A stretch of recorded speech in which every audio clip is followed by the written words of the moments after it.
Hello, everybody. Welcome once again to Counselor's Couch 101. I'm Jim Stump, and people ask me why I call it 101. Well, the truth of the matter is, years ago, I wrote a series of books called Counselor's Couch. So it'd be Counselor's Couch, and then the name of that particular episode, right? And I thought that would be a good title for a counseling agency or something of that sort. I could use it somewhere in the profession. So when I was asked to come online and do these posts here on YouTube, I was thinking I'll use Counselor's Couch because I already had books in that series. I went online and I checked out the name, and it turns out there are dozens of YouTube video posts entitled Counselor's Couch. And so, in order to distinguish between all the rest of them, I decided to put something at the end of it. I said, now, why not 101? It's like going to college when you take a first level class. They usually call it a 100 number.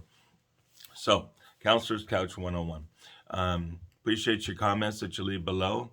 And also, if you'd like to send an email, like I say, send it to counselorscouch101 at mail.com. Mail.com. You know, I hate to admit this, but I love this business. A client said to me the other day, he said, you were one of the few people I've ever met who ended up in the right place in life doing the right thing. The right thing meaning the best thing for me, the thing that worked for me, the thing that made me happy and still paid the bills and like that. And I said, yeah. I said, it wasn't a direct route. This was never my goal. This was never anything I set out to do. But I just sort of slid into it sideways because that's where life brought me. And it was the right decision. It was the right fit for me. And it does work for me. And I wish that for all of you, whatever works for you in life that brings you joy in doing, if you can make that your career, you're going to be a lot happier camper. You're going to enjoy your life more. But I digress. The point is, I meet a lot of interesting people, and they're just fascinating. I love talking about human behavior and human nature, and learning more and more about what makes us tick and what makes us do the things we do, and etc. And I hear a lot of good comments from people. I speak to a fair number of counselors along the way. Counselors like to vent and talk about their issues as well. And so we have a double sided perspective. We are sharing experiences because we have both been on both sides of the couch, on both sides of the desk, both sides of the conversation. We know how it goes. And I was speaking to a counselor the other day, and he said something I was so impressed by it. I wrote it down. I said, I have to do something with this. I'm going to steal your idea. I told him. He laughed and he said, go for it. And I said, here's the idea that he said that I thought made perfect sense. He said, the client becomes audience to the truth of their lies. That's the way he described counseling. The client becomes audience to the truth of their lies. And I thought to myself, my gosh, when you think about it, that is extremely deep. What does that mean, the truth of their lies? Give you a second to ponder that. Does it bring up anything for any of you? Does it work for any of you? Do you understand it, right? We all develop ways of coping in life, right? We usually develop ways, well, we all develop ways when we're children of getting along because we're tiny little creatures in this world full of dinosaurs. We have to figure out some way to survive, right? And so we learn techniques. But the thing of it is, those techniques that worked for us when we were 6 and 7 often don't work for us when we're 30 and 35. And at that point, we have to stop and think, okay, why do I keep doing this crazy thing that I do? And it doesn't work, so what can I do to replace it and improve my life, right? So what is the truth of their lies? Oftentimes we have an image of who we are and what the world is like and what formed us, right? And that becomes our image of the way things are. But the truth of the matter is that's just our perspective. It is our individual experience and trying to make sense of it that becomes this gestalt in our minds, the way that we view the world.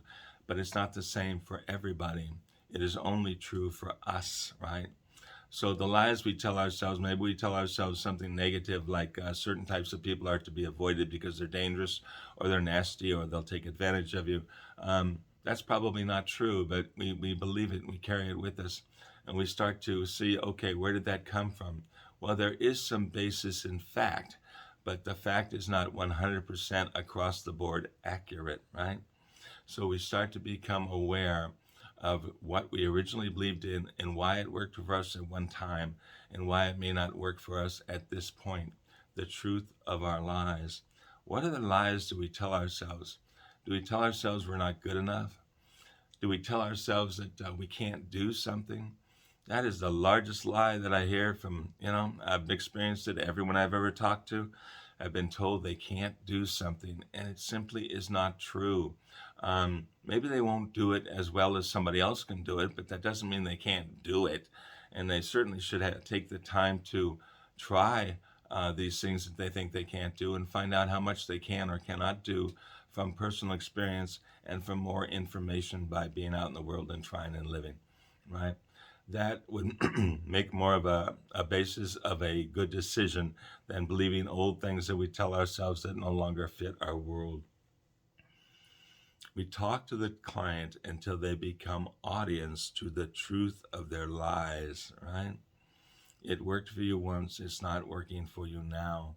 When the client becomes aware of that and start to figure out why they did it and why it's no longer working and what might be a better choice now, things begin to improve.